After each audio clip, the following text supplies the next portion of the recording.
Welcome to the Joint Base Podcast. If you're new here, we react to everything military. Today is no different.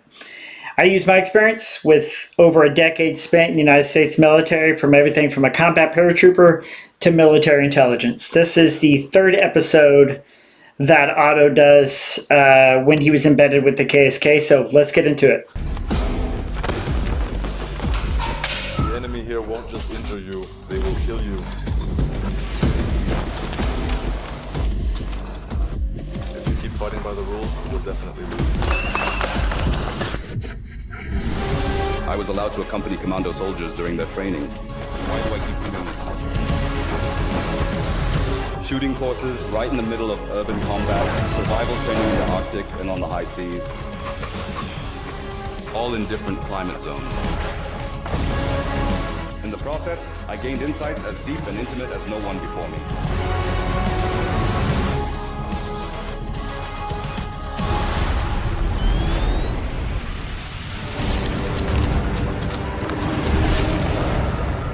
I am so very glad that you are here with us today, specifically here in the MFTZ.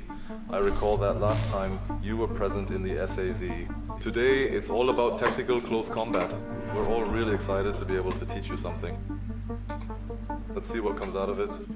I'm very curious. I know we're heading deep into the dungeon again. So far, I've only been able to take a quick look inside, did a few tests, but I haven't seen everything you guys do yet. In any case, it's going to be a step up from what you've already experienced. I can promise you that already. I'm absolutely convinced of that. All right, training is underway. Good, then let's head downstairs. This is our dedicated... I think I mentioned it on other episodes. I mean, what an opportunity this guy has. You know, and I searched all over YouTube. I'm pretty sure this is probably the most complex, in-depth look at the KSK training that anyone's ever had up to this point. And I did check out Otto's page as well. I'm pretty sure this is the same guy that he does a podcast with several times, right? So clearly he's got a pretty good working relationship with these guys now. I'm pretty excited about this one. Training area where we can basically train all day long. We are very well equipped here with everything we need. The guys are already getting ready. Let's take a look inside.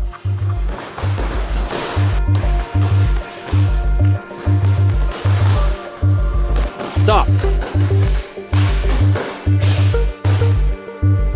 Everyone, come together for a moment. I've brought our guest with me. From left to right here. These are my two instructors. They basically handle the training for the company, so that's him. And for the commando training, that's the instructor. And of course, we've brought a special guest for you as well. I don't know if you still remember each other, but he came here today especially to be your sparring and training partner, and he was able to make time for it, to do the training together with you today. I'm really looking forward to it. We've known each other for over 20 years now. At least I recognize the face under the mask. I know that even back then, he was always considered one of the absolute top performers in the entire battalion. Here we have some close combat gear. I'm sure most of these guys here in the KSK, I would say all of these guys, I mean, they're all studs. So the fact that he used to serve with them back in a paratrooper unit, that's pretty common. In fact, I was in the 82nd Airborne. A lot of guys inside Delta Force come from, 75th Ranger Battalion, and a lot of guys come from the 82nd Airborne. I mean, they start off in a paratrooper unit doesn't necessarily mean they don't have what it takes to be special operations. In fact, it's usually the other way around. They do have what it takes. They just need some maturity and a little bit of time to grow up in the military. Here are the various different training knives that we have here. To prevent injuries, everything is rounded off. Then we have some colored material here. These are the training knives that we wear on our vests. You'll need to get that ready in a moment as well. And of course, this is the real one, which we don't use in training. But we want to train in such a way, similar to how we do with the service weapon, that we don't train with the plastic things. We basically use our real weapons, except for the knife, because we could injure ourselves with it. Is it like a blue gun, usually in the same holster, so you handle it the same way? Exactly, that's why. The knife is also red, so you don't mix it up during training, so you don't suddenly use the black one. But as soon as it would actually be used in the field, you switch to it. And that's our third combat system. After rifle and pistol comes the knife, in that order. Yes, there are indeed sticks here. What exactly do we need these sticks for? Here, we basically train essential coordination skills, but also, I would definitely say, universal patterns. Everything I can effectively do with a stick, I can later do with a knife or a pistol as well. So for you, a trainer, or probably for the instructors, it's easier to follow along? Yes, exactly. Also from a methodological point of view, of course. That's how it is here. This is the standard package that they later have in the advanced training, which we call TNS Level 1. Tactical close combat for Special Forces actually has 5 pillars. The first is close combat itself. I'll say something more about that in a moment, about which styles we have. The second is commando shooting, or the KSK shooting concept. The third is basically tactics with room combat. Then we also have combat mindset training provided by the psychological service and warrior combat fitness training. The styles we have are basically boxing. Yeah, I did watch episodes 1, 2, and I skipped this episode to go to 4, which is CQB. I just couldn't wait to see it, so I just kind of skipped ahead. I figured no one would care, but they did talk about that episode next, which if you haven't made it there, you'll see. But they talked about how they have like a basic shooting course and an advanced shooting course. And I'm pretty sure he said the basic course is like 20,000 rounds or something crazy like that. It was kind of an eye-opening episode. Muay Thai, wrestling, Brazilian Jiu-Jitsu, Kali, and Krav Maga. I would say Krav Maga is basically not a martial art, but rather it has no rules. Yeah, it's a concept. The army and so on, I would say we've borrowed from it, but of course we also fight without rules. Because I say in close combat, man against man, whoever fights with rules will definitely lose.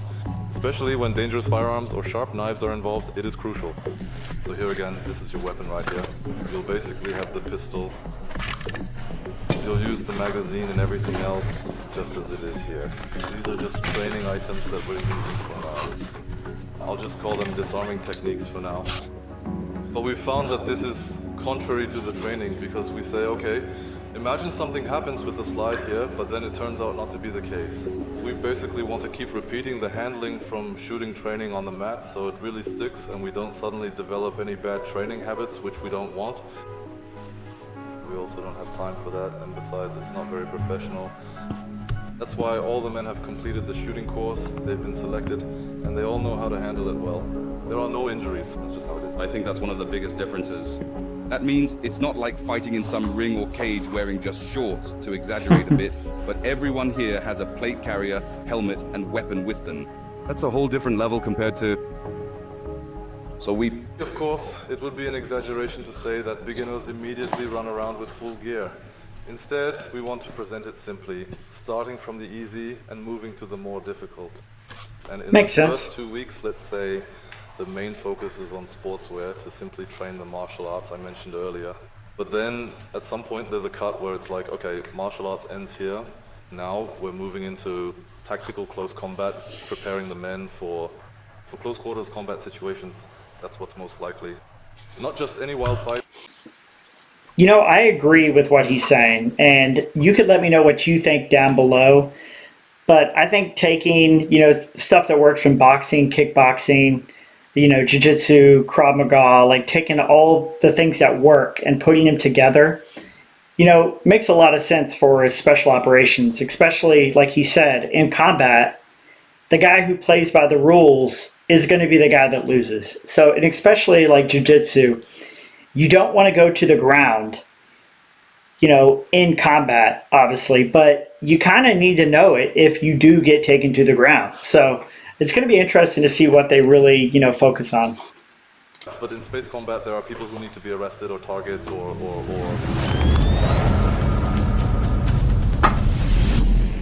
Okay, here then. Okay, let's really go. It's indeed very best to hold your hands up just like this. If I don't care about my hands, it is always even. Very good, quite nice indeed. Really, that looks good.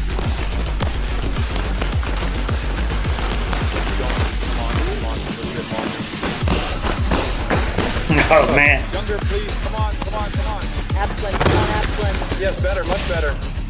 Nice, very good. Warm up ready. I don't really need to explain this. You can clearly see it with me right now.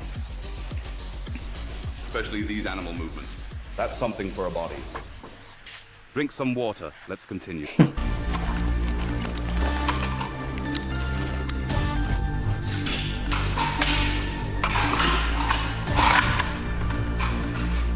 want to start together in pairs first to get things going. Of course, you already have your training partner.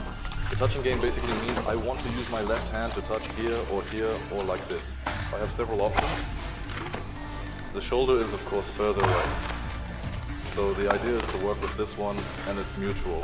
That means he attacks, so I work a bit here. Yeah, just relax a bit.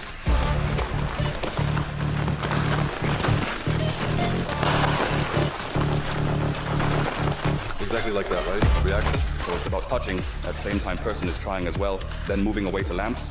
Start slowly. That's already a bit out of the dynamic, of course. So the safety rule is basically, here's the line so that we don't hit the face. That means the target areas are clearly only the shoulders, or I say thighs, so that we can't injure the eyes through any uncontrolled actions. Alright? Okay, start slowly, right? Start very slowly. I'm gonna say he knows this is gonna start sucking here.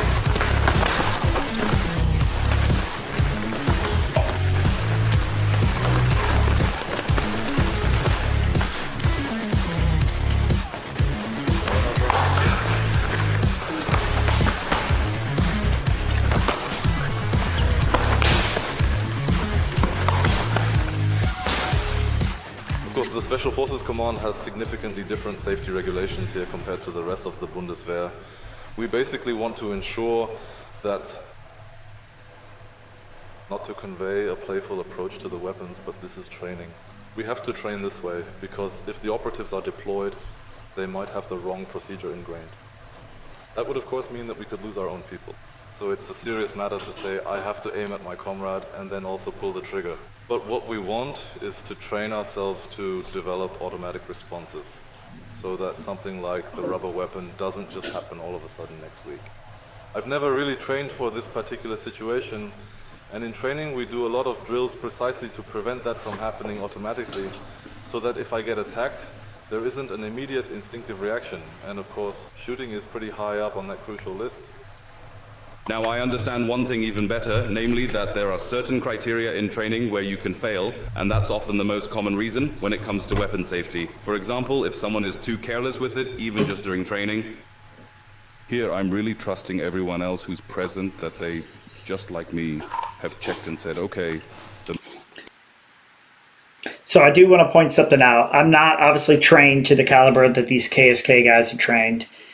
But in the military, I've been in the military for a long time. My primary weapon is a pistol as well.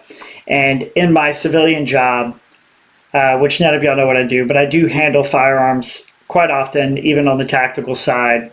And I do have a holster very similar to that. But Otto did have a difficult time pulling his pistol out. And that's common. I mean, obviously, he doesn't train these scenarios that often. And even I've came across some scenarios in, you know, qualifying where I can't get the pistol out of the holster as fast as I want to.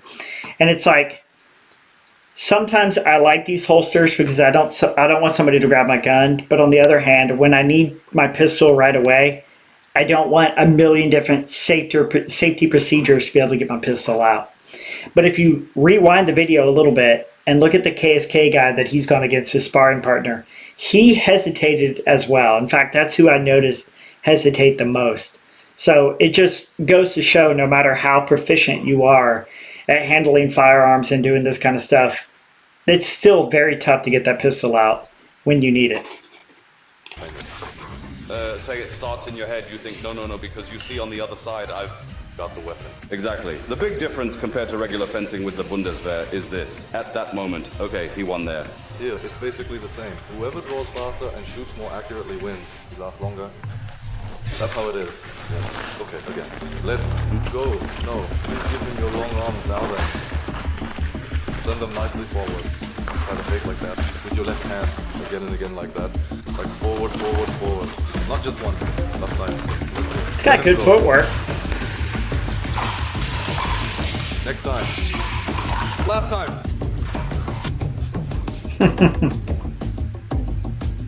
Let's go. This is a game. Nice and relaxed. Keep your arms nice and loose. Don't tense up so much. Nice loose arms. Nice loose arms. Keep going. Slap more with your left hand. Good. Keep your hands up and reach forward with your left again. Yes, exactly. Watch what he's doing. Look, he's blocking. Yeah, watch what he's doing. Quick, quick. That's it. Keep going, keep going, keep going. And now put some pressure forward. Left twice and then right. Go. And now push. Yeah, and they're obviously, I want to say picking on him, but they're giving him multiple chances. He gave him plenty of time to pull his pistol out. But you could tell, Otto's not doing this as much as these guys are. From what someone told me, he's in the reserves. I mean, he's doing a really good job, don't get me wrong. But I honestly think if you look back at his pistol holster, it's like a drop pouch, how it goes a little bit lower, where you basically have to reach down to get your pistol. I think if it was a little bit higher up, like on his belt, I think he'd probably be able to get to it a whole lot quicker. I don't know. What do y'all think? Additionally, we have the reaction lights all around. You can already clearly see here, look at the left one, it's lighting up with both a vibrant blue and a striking red. We only want to react specifically to the red color. So if the reaction light is blue, we should just keep going and not respond. But here, we have a full 360 degrees, and this is our complete ring that we currently have in place. And if you see that during the exercise, the sidearm is drawn immediately. That means I'm in the touching game with my partner, but I still always have to look all around. So focus on him. And on the outside. that's peripheral vision. That means if we're working like this now, I basically see there's something on the right. My gaze goes there, I disengage, draw the weapon, engage, and so on. Of course, what I have to pay attention to is, for example, something lights up here. We're playing the touching game here. Bam, I'm here, he's standing there. That's a no-go. Look. That's interesting. Oh, right. Because your buddy is standing there. Exactly. That truly means blue on blue, and that's precisely what I absolutely do not want. Because now I basically have to shift myself over here and say, okay, we have the 3-degree rule here, nothing overly exaggerated, we definitely do not want that at all. So if we see that, it's obviously also critical in training.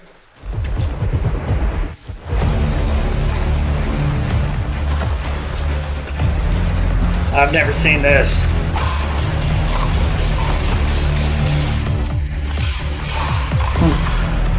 Okay, now we have... This indicates a very small amount or a minimal degree, suggesting that the impact or quantity is quite limited in its scope or significance. Just a little bit of a hint.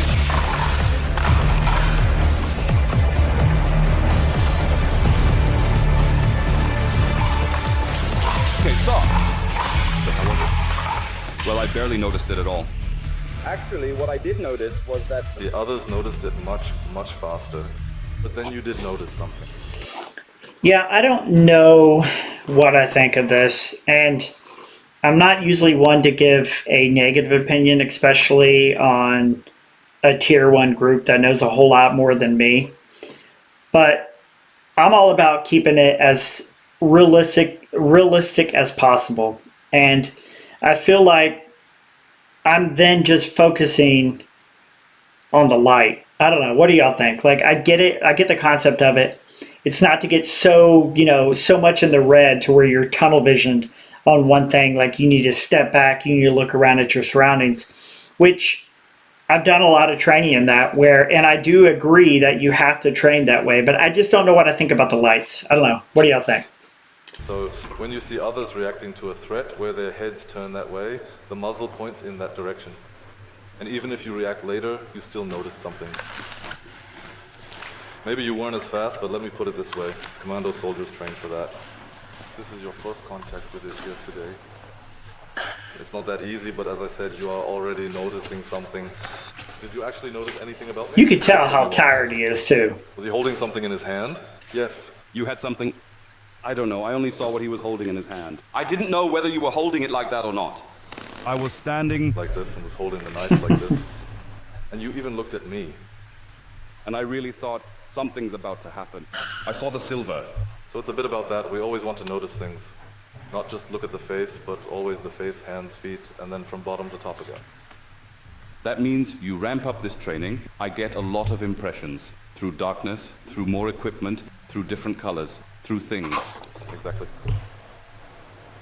That's why we're moving on to next phase, increasing difficulty.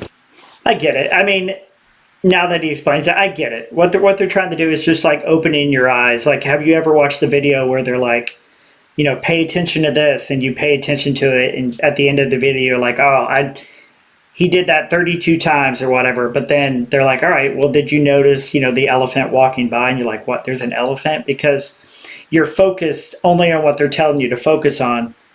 Like, he's focusing on the red and blue lights, but he didn't notice that his instructor was holding a knife. And that's exactly why I disagree with the red and blue light. But maybe they do that just to show them that you can't just always focus on one thing. I don't know. That makes a little bit more sense now. We can go back to quick targets with handgun. I'll go ahead for a moment. That means you'll basically get to throw the temple ball here. After that, immediately get into the sight line and the tee.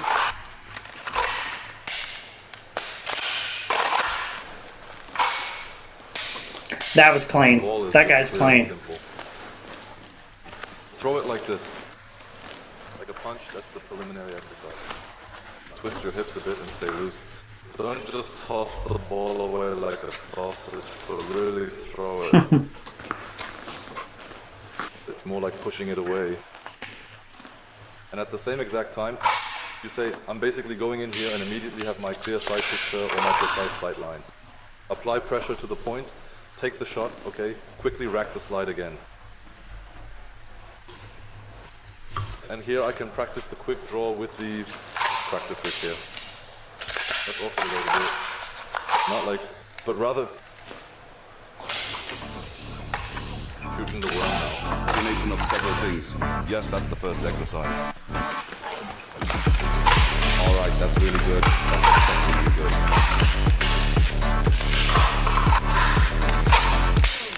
Okay.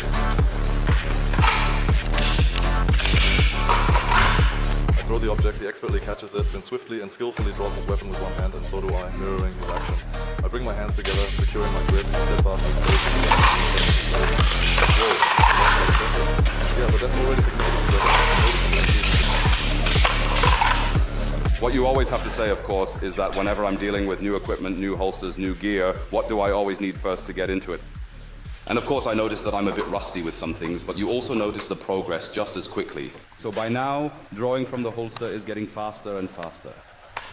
You just stop thinking about it because that's the point, that you don't have to think anymore. But you can really see par excellence with the guys who have done this, I don't know how many thousands of times, just how smooth their movements are without any snags or little mistakes. Yeah. I think that's the goal, through constant repetition. There's a saying, sweat saves blood. So it's better to really work up a sweat during training and practice over and over so that you can master it when it really counts. It's fun. I'm always keeping things well oiled. Let's see what's next.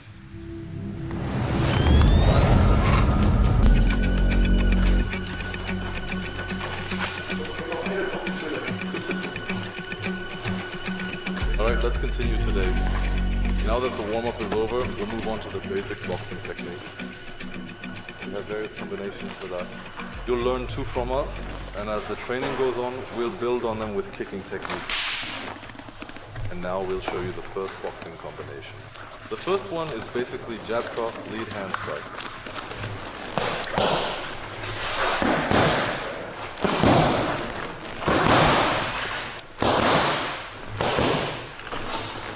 Yeah, he's Throw good. your hands forward.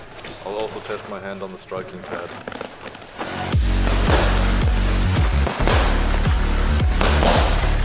Snap your shoulder like this. Up top.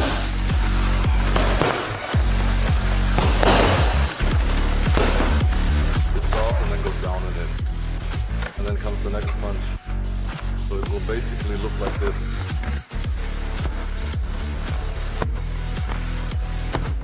So, okay then, alright? Absolutely. Yes, indeed. Everything is perfectly fine and we are in an excellent position. There's nothing to worry about whatsoever. We are completely good to go and ready for whatever comes next. This is fantastic news. That's absolutely perfect.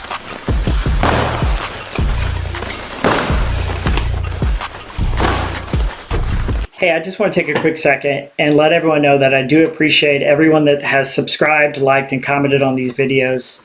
As most of you know, this is not my full-time job. In fact, most of these videos that I react to, like this one or any of the other auto videos, are all copyrighted. They're not eligible for monetization. I do this just for fun. But if you want to support the channel, some people has reached out to me regarding supporting the channel. You can go to the membership page and there's like different tiers that you can sign up for. If you want to check that out, feel free, but let's get back to the video. If I stand at the edge, you have no way to clear out again. Yeah, one more time. Exactly. If I don't do it now, I will certainly do it again. Exactly. Now we're basically putting everything together that you've learned so far, push, kick, and knee with the punch combination.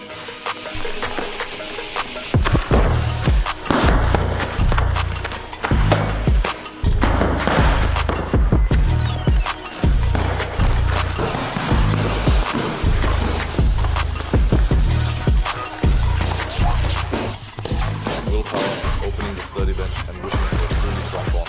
Yeah, give me one right in the back. Repeat the sentence, you can't do it slow, you can't do it fast, that's the guiding principle, right? That's why I keep bringing it up. Is at the forefront, appropriately, of course, from the instructor. We have a guiding principle. You can't do it slowly, you can't do it fast. So if you can't do it slowly, you certainly can't do it quickly. And that, of course, true, that there is such a paw coming that is so red for you. No. This is technical training. We want to learn techniques. Stress training comes afterwards. Yes, finally. Wow, truly good.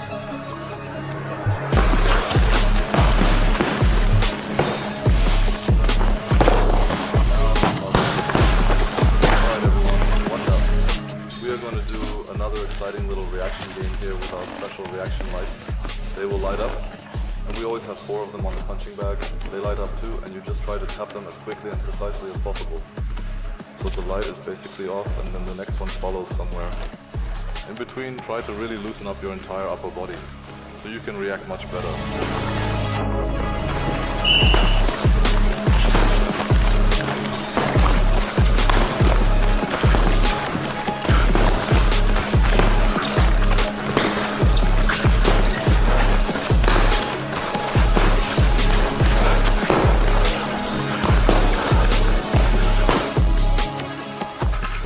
Here is basically a very basic test from Otto's basic training. We call it the 5,000 or 5 test. 5,000 kilos. And if you hit it here now, you'll see 103 kilos. Whoever does it now just pulls away. And you just try to just stand right there here. That would be fun. Keep on hitting it down. What a great workout. You hear a distinct beep, and then you'll know you are perfectly at 0. Or you hear the beep from the other training device, then of course the other person is done first. Full throttle here. Competition against your training partner. By test. Both done then? Yes, that is absolutely and entirely correct indeed. Don't come up! So, on the bench! Copy, right? Keep going. Just barely. Ah, man. So now we can take a look. You had 29 hits. The hits 39, so basically this means you'll get more faster and more impactful hits. Peak force here was 260 kilograms. Your lead hand here basically, oh that's good. On average 100, 120, that's already good. And the peak punch force here was 260, you can basically see it here. Alright, and 6.9 seconds firm test. Crazy, I actually thought we'd be stuck at a minute or something. He's going to go look at what his punching force is. This is what I mean when I say go explosively all out on the equipment in the shortest amount of time.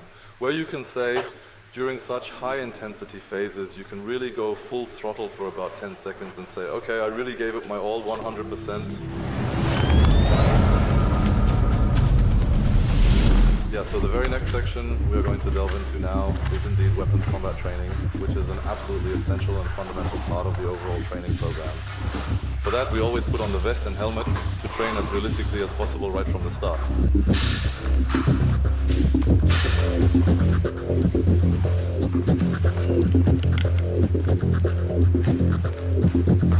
like those high cut helmets.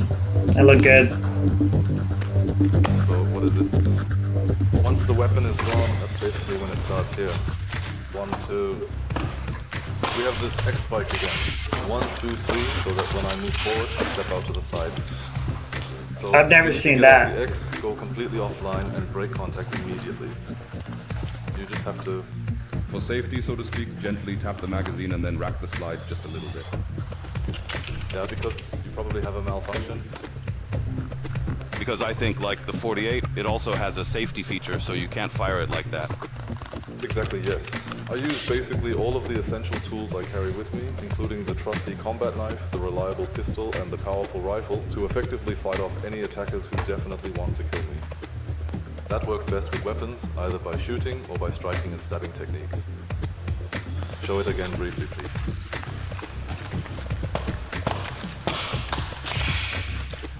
Nice. That was clean. You can already see he's moving away so that I can't grab his weapon afterwards. It would be the same if I stayed put.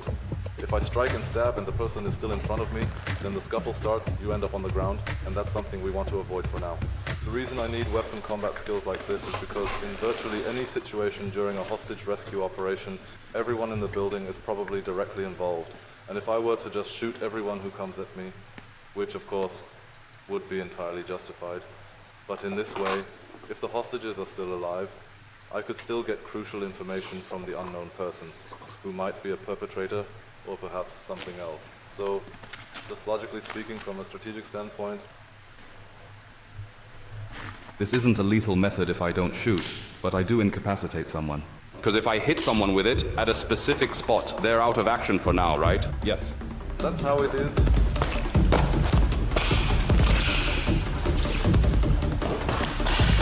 Just do it a few times, then start slowly again, and then get faster. 1.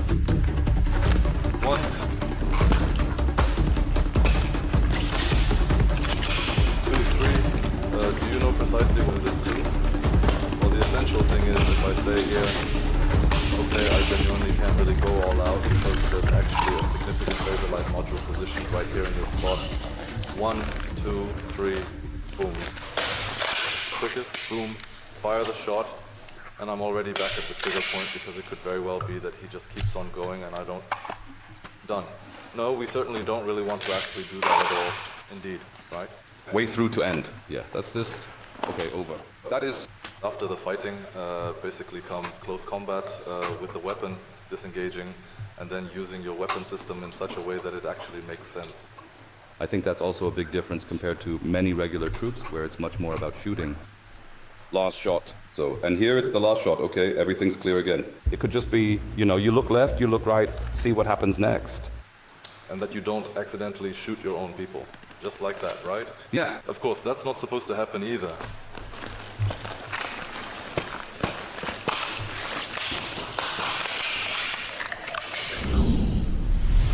For any situations where you're on the move with different weapons, for example, that's obviously the focus.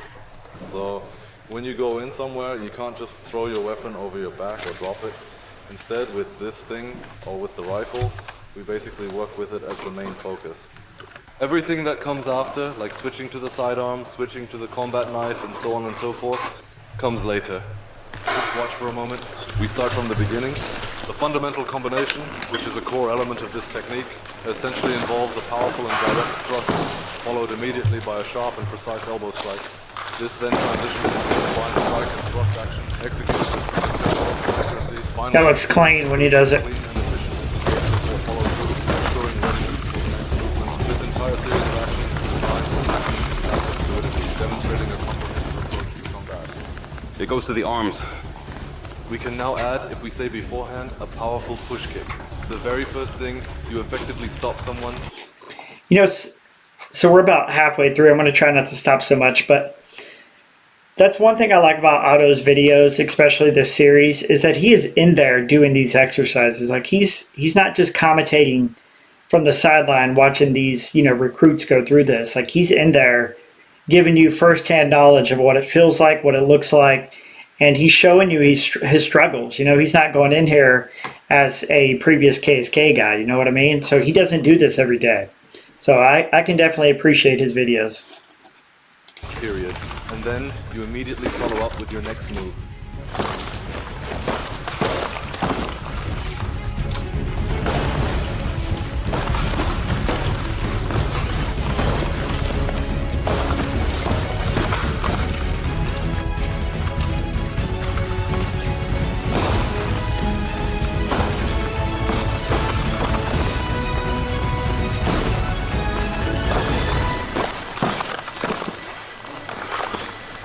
He's creating distance is what he's doing. It's not necessarily hurting the guy. Saying we'll do the same drill again, but after the rifle, you immediately draw the pistol. The rifle is basically twisted forward, you know, in the shooting stance here like this. Bam, the rifle is stowed away and you go straight to the pistol. Just one more quick time.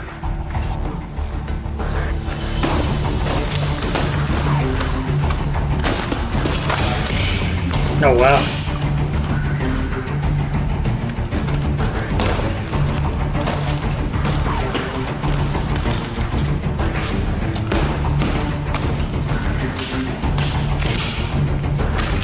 He's getting it.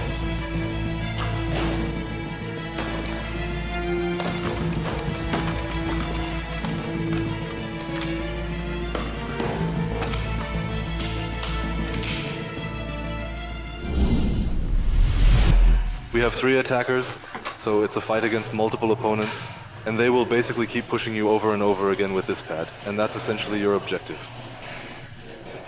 This technique basically works in all directions, left, right, front, and from behind.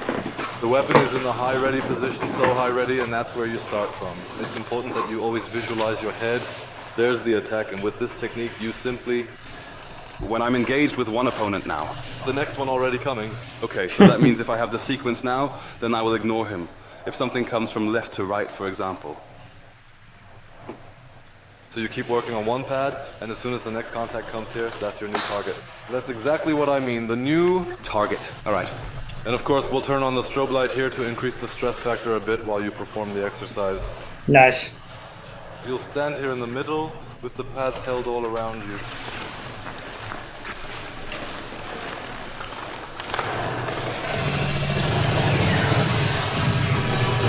As soon as the encounter commences, the relentless onslaught of attack begins without a moment's hesitation.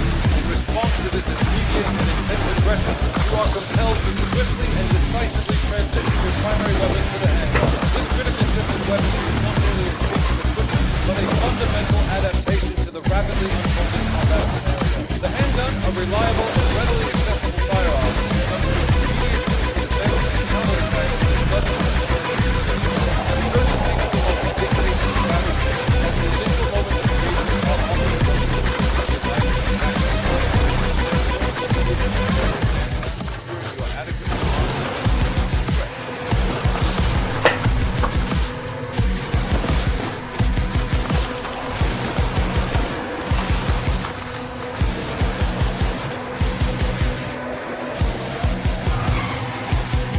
Phase 1 is now very much complete, okay? Now we're basically constantly switching between the primary rifle and the secondary pistol, quite frequently. I always just say pistol. You work with the pistol, as soon as you have the rifle, you immediately switch back to the rifle. Okay, you did well.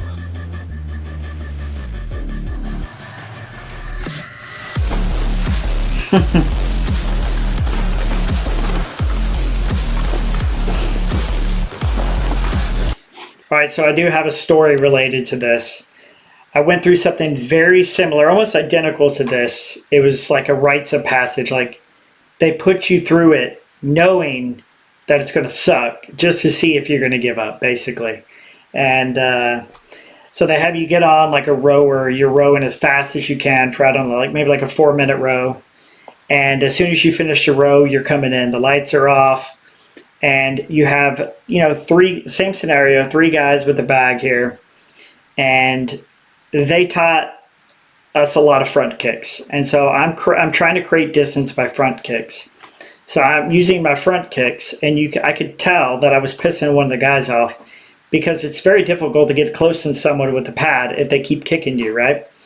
Well, I'm a pretty short guy, and he was a pretty tall guy. So he decided he was going to give me a good front kick back, which I had a pad on, but He kicked me right in the head, right? Went straight back. I didn't black out, but I was seeing stars, you know what I mean? So they're like, oh shit, so they pulled me out and, making sure I didn't have a concussion or anything. But like I mentioned at the beginning, it's something you have to do. Everyone had to do it. So I had to get back on the rower and get back in there like 5 minutes later. It was kind of crazy because I almost had to do it twice, you know what I mean? But yeah, it sucked. Like I guarantee you, even though they're taking it easy on this guy, on Otto, I can promise you his heart rate is, like all the way up.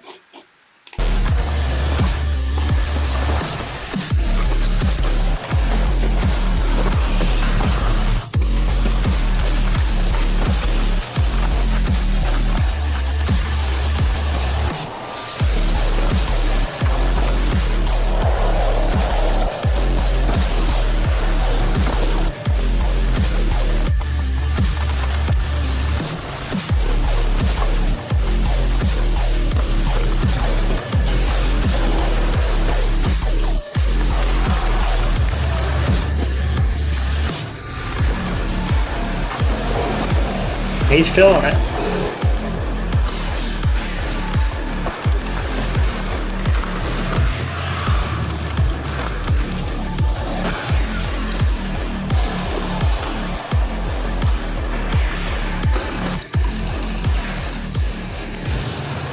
You can tell he's done. He's like, screw this. Breathe, breathe, breathe, breathe.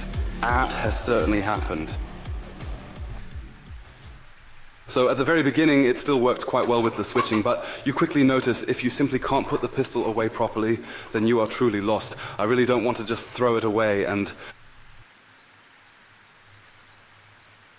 Exhausting, right? Brutal. Tactical close combat isn't a martial art. brutal. The protective vest and all the additional gear surrounding it definitely presents an extra and significant challenge. And of course, fighting against multiple formidable opponents. Where does that even truly exist in the realm of martial arts? You absolutely have to keep working diligently the entire time. There's no opportunity for a break at all. That precisely is the inherent difficulty of it. All right, quick water break and then we'll continue. That was rough. I know that.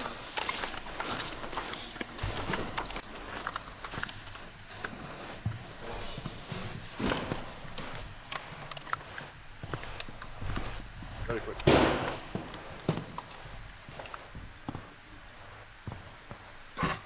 He said very I think quickly. Here you can truly see what it really means to effectively serve a shift like this, with all the numerous things that can potentially come at you.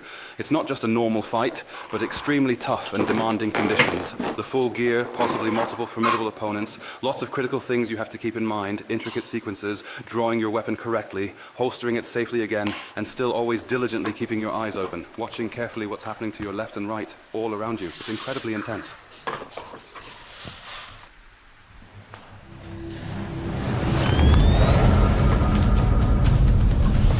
We'll continue now with taking people down to the ground. When do we need this? With the boxing techniques you've learned, it's quite possible that the other person will grab onto you, hold onto your helmet or something like that, and so on. In those situations, or when using control techniques, we need to try to get people to the ground. The downside is because you have so much gear on, there's always a chance something gets caught somewhere at some point. Yep. So this quick release mechanism and all that, it's really great when it works. But if it doesn't work, so emergency concepts, if you realize you can't really dominate from above, then you have to use the legs to get the person to the ground. So the goal now is, there are various takedown variations for the operator with this equipment, but not every sports takedown is essential here, considering things like plate carriers. That means we simply overrun, not going down on one knee like in a classic takedown, but instead lowering ourselves slightly and pushing with the head toward the sternum while simultaneously pulling the legs. A double leg takedown, yeah. Okay, so I'll do it dynamically once, and then slowly and deliberately. That means I will gently dip down slightly, my head maintaining stability, my sternum also stable, and at the very same time, I will firmly grab the opponent's throat from behind and powerfully push the opponent forward, essentially overrunning him completely. Okay, and you really didn't give a knee to the groin with that at all, right? No. Very effective. Unless they're a wrestler, He then it's not very flinches effective. extremely pretty quickly. So a battering ram, I use my head. The operator with the helmet against someone without a plate carrier, the effect is greater. I've never seen it used with the head though. It's always you're moving the head to the side. I've never seen them actually use their head. It's effective. Well, yes, that's always the case. You always have body end aids, so you do it under stress too.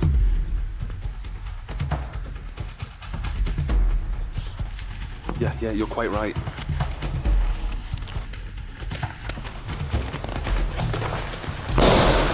That means, in a situation like that, I first step back after I've brought him to the ground. Situation has also come up. He'll get treated from below right away.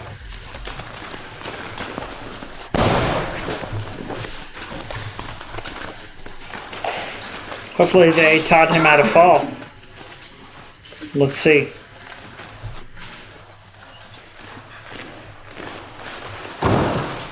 Yep, they did. A thing comes unannounced with the helmet full. Our plexus submerges and pulls. That is an unpleasant and disturbing thing.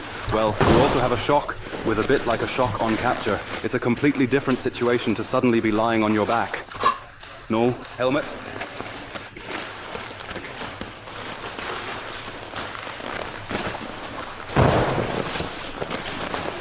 Do you want to try it without the blue mat? Yeah, and if anyone here has messed around with judo, the very first thing when you do judo is they teach you how to fall. Or jiu-jitsu, wrestling, they teach you how to fall so your head doesn't smash against, the concrete or the mat. Because even though that mat's there, that one's actually a pretty thick mat, but if any of y'all have worked out on a judo mat, they still hurt when you fall if you don't fall correctly, for sure. Yes, very good. Let's see. And then, of course, ground here wouldn't be anything wild. Go straight in full force and try to get out again, so you can use all your weapons again. Pistol standing for ground emergency concepts, then knife in particular. We can't go into that, unfortunately.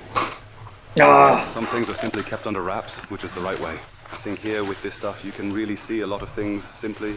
This is not a sport. Practical close combat is combat service at the highest level. Now maybe a lot of people understand, look, everything with this heavy equipment. Why ruck marches? Why always with heavy gear? Because in a real situation, that's exactly what it is if I'm working here with plate carrier, weapon, ammunition, radio, whatever else on me. I'm not walking around in little gym shorts. That's precisely correct. Okay, then we'll basically do that. We want to show a very effective choke technique now. How exactly can you basically cut off someone's vital oxygenated blood supply? That's a truly classic move, and we would really like to show it to you so you can personally test how quickly it works and gain your own valuable experience with it. For this, just sit down on the floor for a moment. You're about to get the test from the instructor. Well, I've already noticed you guys have. She'll come over in just a moment and simply do it. You all truly have your own specialties everywhere, and you tap out as soon as you clearly notice, oh, something feels really, really weird, like truly, truly weird, or just weird, weird, weird. Just gotta put him in a rear About neck 3 choke. seconds until you tapped out. Okay, If you do it to a kid, briefly.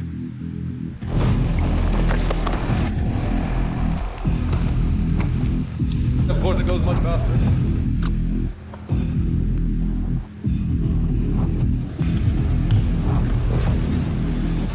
Cross collar choke. Try it even nastier with this one. I think you can hardly get out of it at all, right? Very, very, very difficult indeed.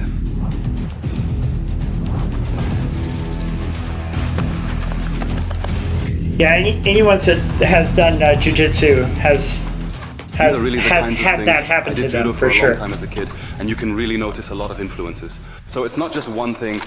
You listed at the beginning things from boxing, from, I don't know, Brazilian jiu-jitsu, basically everything, whatever it is. Yeah, it's just the mix, really.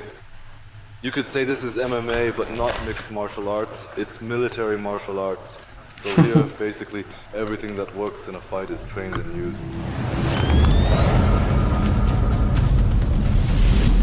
Alright Otto, the next comprehensive and challenging stress test we have prepared for you here is officially called the boxer, the wrestler, and the grappler. The strategically placed cone is here specifically so that you can spin around very quickly and efficiently at the very beginning of this exercise. You should simulate what happens on the first hit. Then I'll call out, change direction, and you'll go the other way. That means I'll count for you, and as soon as I get here, I'll remove the cone, and the fight basically starts. You've got the boxer here, the grappler, and the pad holder. The pad holder is also protected by the pads, so you can throw your knee strikes in there. But he also tells you what you should do, so here what we learned earlier. And the grappler on the ground? Yeah, that you defend yourself and try to get back up, and he tries to prevent it. The boxer punches you directly in the face, you instinctively protect your head, however, you can also hit back. Here it goes. This is gonna suck for him as well.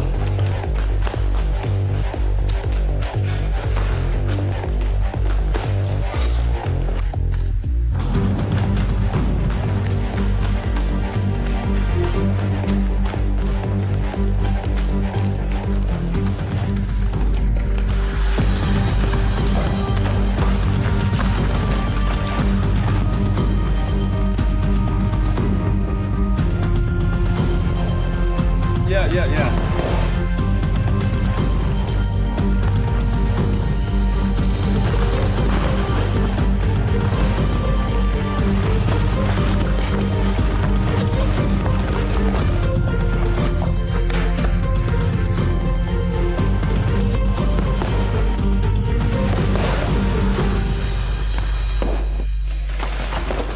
Nice front kick.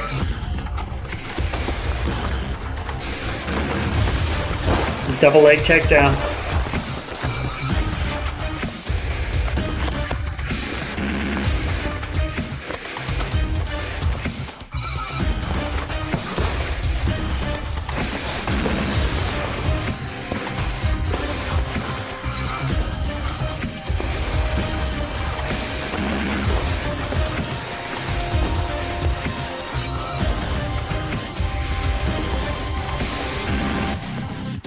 Stop, Manif.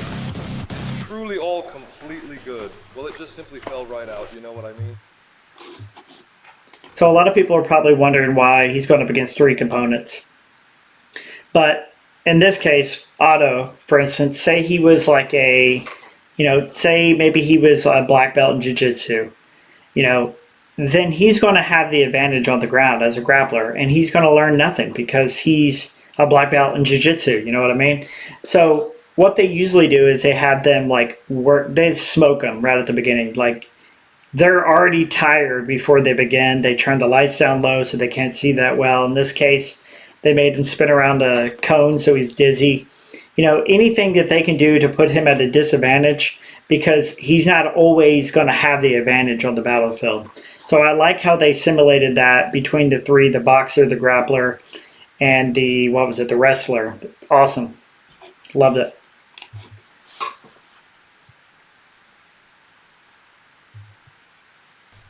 So, how was it?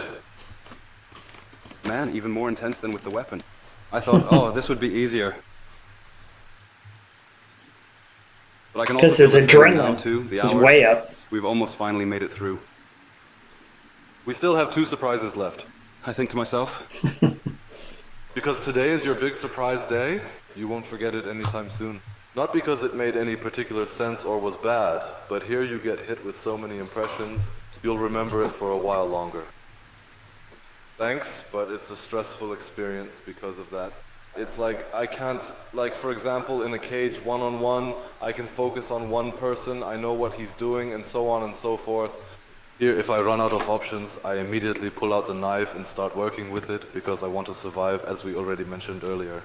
The opponent here doesn't just get severely injured in action, they are truly going to kill you, and consequently, the training here has to have a very inherent toughness. There's always an essential up and down to it, so the balance between stress and relief is already expertly managed here. But during those phases, it's incredibly intense.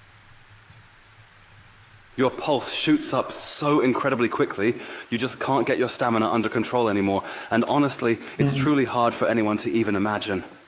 So hats off to all the guys who count this as part of their everyday routine. What they accomplish is just absolutely incredible.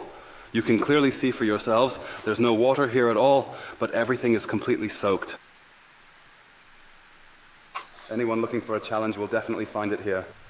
For sure. Otto, we're going to do a few fun ground combat games just for you to show what it's like when you're in a bad position. The attacker will jump on you, hit you in the face with the pad, and your only goal is to somehow get back up.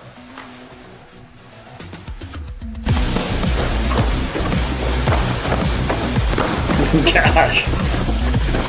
That's crazy.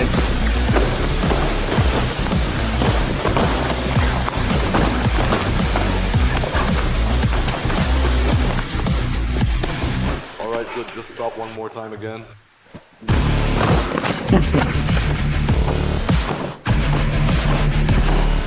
Don't. Only in this episode am I truly pushed to my physical limits and really get very beaten up. If you like this, subscribe so you don't miss anything. Yeah, definitely go check out his page. What it's actually about, Otto. Yeah, this isn't about technique, it's about aggression. So you can just simply... Please try anything that seems logically sound to you. Oh. Exactly, with bad positions. My hands are firmly placed on it, I'm actually lying with my entire body weight pressing down, and I have to really try to fight against it. Of course, it's a rather nasty and challenging situation, so I always say these are just funny games, and then I just work diligently from that point. But it was good. The funny little game? A little faint. So it's really quite fun when you have to try to get out somehow.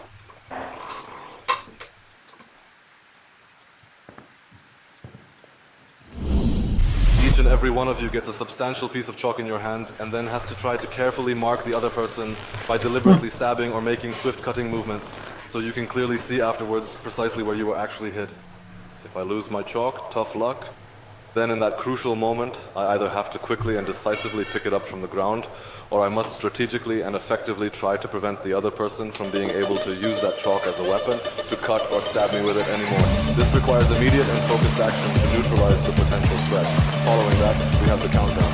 3, 2, 1, and of course, since the clothes are so incredibly sweaty, drenched and clinging to the body, you can't really see much of the details or the actual impact of the situation. The moisture and stickiness of the fabric obscure the view, making it difficult to discern what is truly happening beneath the surface of the material. I don't know why AI on these videos say all kinds of crazy Here are a few stuff. significant hits that actually landed up here on the shoulder of the road. Here is a body currently on the rest, which that Hit me more than enough. I saw it once on the neck. Yeah. Okay, good. Of course, here you also have to make a clear distinction, knives as well, and who always starts outside. This is indeed a hotly debated topic in the martial arts and self-defense world, but I truly say, if someone actually comes at you with a knife, sure, we are certainly armed, but you still absolutely need a clear concept to effectively counter it. Yeah, I think he's got a pretty clear concept with the As gun. I said, we can defend ourselves. So, bring your little arms to me, that was the preliminary training. One red one has this particular sound and the other green one has a distinctly different sound. Which one would you say, the red one or the green one? I personally like the green one. Favorite color? It's forbidden to stab at the head. We only want to go for the body to cut. So you can basically, let's make a cutting motion here. Exactly, you have to apply enough pressure so that you're actually cutting. The so-called saber grip. With a saber grip, you simply place your thumb firmly on top, gripping it quite securely. That way you can effectively cut and also stab. Okay, so at the very beginning of this particular observation, I distinctly recall perceiving a much greater prevalence of red hues compared to green ones. It was quite noticeable, almost overwhelmingly so, with the red element dominating the visual field. However, after a short period, there was a rather dramatic and unexpected shift in the visual landscape. The initial dominance of red gradually, yet definitively receded, and the green elements began to emerge and assert their presence more strongly. This transition was quite fascinating to witness, as the visual balance completely inverted from what was initially presented. The green turned from predominantly red into environment to one where green became the more prominent and noticeable color, creating a stark and interesting contrast to the starting point of the observation. So you effectively adjusted during the process and tried to figure out his overall strategy and focused more intently on his guard. Is that an accurate statement? Yes, that is correct. Z lines extend really far down from way up here. Exactly, but you realize that at some point? Check. Right, Otto, now comes your final test. This is where you He's really have smiling. to grit your teeth one more time. Sparring is basically the main topic here. The candidates always do this as their final decisive fight as well. Here, there's a little pre-exhaustion, serving as a crucial performance check. Combat fitness or warrior combat fitness. And here we want to see, or rather we hope, that you make good use of the 30 seconds at each station with a 10-second changeover. That means giving it your all. Of course, it's more difficult here, but that's just the nature of the business for a commando soldier in full gear. That's just how it is. Anyone can do it in sportswear, but with a vest and helmet, it's a different story. Yeah, it's crazy. It's gonna be tough. I'm actually nervous for him.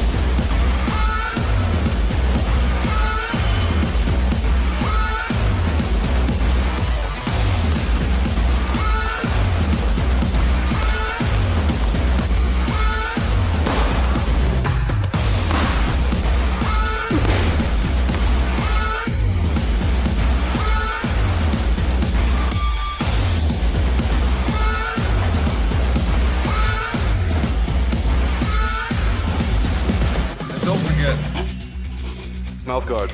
I know I mentioned it already, but the entire purpose of this, like smoking them at the beginning, making them go all out every station, it's not to show them how well this, training works. In fact, it's the opposite. It's to purposely make them fail.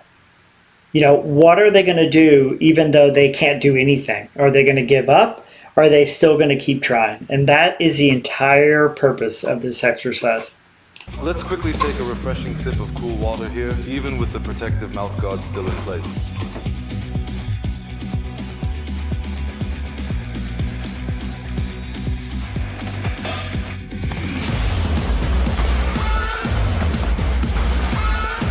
What's it got, like 30 seconds, right? Oh no, it's a minute at the top.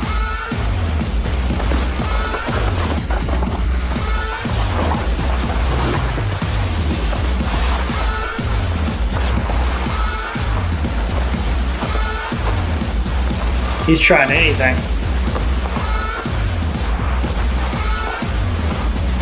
He's got full mount.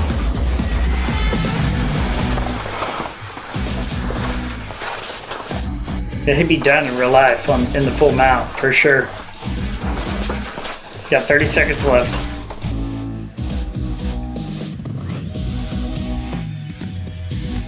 It's kind of the problem with those big movements, like the double leg takedown and being on the ground, is it just takes a lot of energy. All right, let's do one more round. Boom. So far, that looked pretty good. The detector was already good. He really didn't expect that. Yeah, I wanted to go for a lever, but you are about to get another really nice surprise, a truly delightful one. Another surprise.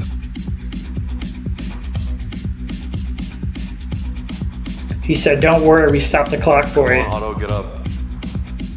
Now it's going back. Mindset. It's all about the mindset. That's what this entire thing is about, for sure.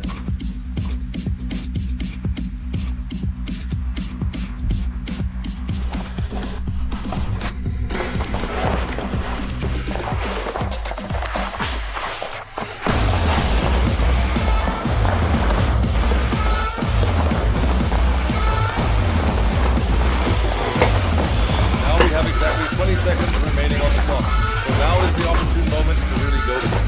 Just one more precious second. Okay, please go ahead.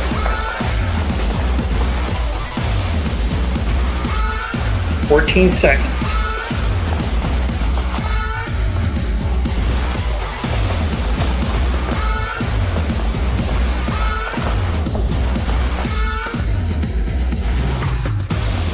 He is smoked. Oh, now I've got a little cut coming up. It's all good. We've It's got all some good. staff here. Sit down for a moment, take a sip of water, open the door. He said, no, just kidding. Next station.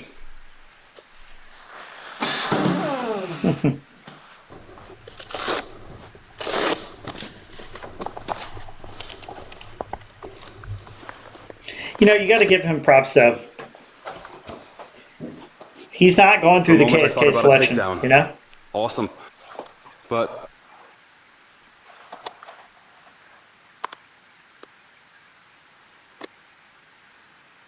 Yeah, I mean, you did well. At least like, you "Give had me a an idea second." behind it with the things that we have just showed you. I feel really so bad for the old buddy. What do we do now? You fought very bravely and quite exceptionally well indeed. That was a truly remarkable effort. Thanks. I really have to say, I've always followed what you were doing as much as I possibly could. And I truly thought, that's exactly the right person, you know? And now just think about how many years it's actually been already. The trainees whom I have mentored, they really do have huge respect for you. I mean that in a very positive way. I'm really glad you did that back then and took it so seriously. I can't just. So they must know each other then, huh? Yeah, I was Bravo Medic too, or Comet Medic back in the day, but I know I can still definitely do infusions, but you actually shouldn't let me do stitches. Somehow I had the nickname The Butcher. Alright, we definitely have one last surprise before you get patched up. You're truly one of the very few, if not indeed the only one, who was allowed to take part in this specific kind of training here. That's awesome. Of course, we deeply appreciate it. It's simply our main job. You have to deal with this all day long. You don't have to as much, but you really pushed through here, and that's why you earned this patch from us. Guys, Thank you so much, really. I know what an honor it is. Everything else goes without saying. you know, again, Otto doesn't have to be doing this stuff. He is out here doing this for, you know, us to be able to see what goes on behind closed doors. And just another side note, I noticed that the Velcro there on the left side. So for us in the U.S., the left side is a unit that we are currently in. And on the right side, you have the American flag. And below that is a unit that the soldier has deployed with. Is that the same way in the German military, or is that completely different? Thanks for the awesome training, guys, and for even letting me take a look behind the scenes in the first place. So, Great guys, each one better than the next here. We want to thank you for being here with us. It was a real pleasure to show you some things. You really stuck it out, and you already noticed, okay, this isn't exactly an easy business we're running here. As we mentioned earlier, there are many facets to this. We've only shown you a small part. That wasn't TNS, it was maybe a tenth of what we actually do. As I said, we can't reveal everything because a lot of it is classified, including the tactics and so on. But now you've already gotten a good overview of what we actually do, and all that in a very short amount of time. So, I truly must express my sincere gratitude and thank you for such an incredibly beneficial, I'll just call it, a great course or a comprehensive training day. We dedicated several intensive hours to it, and I will certainly cherish this experience deeply in my heart and carry its valuable lessons with me. It was genuinely a remarkably tough and demanding training session, and for that, I extend my heartfelt thanks. What an immense honor and a... All right, again, if you made it to the end of the video, I greatly appreciate it as always. And if you enjoy videos like this and you want to see more, just let me know what you want to see next, and we'll see you on the next one.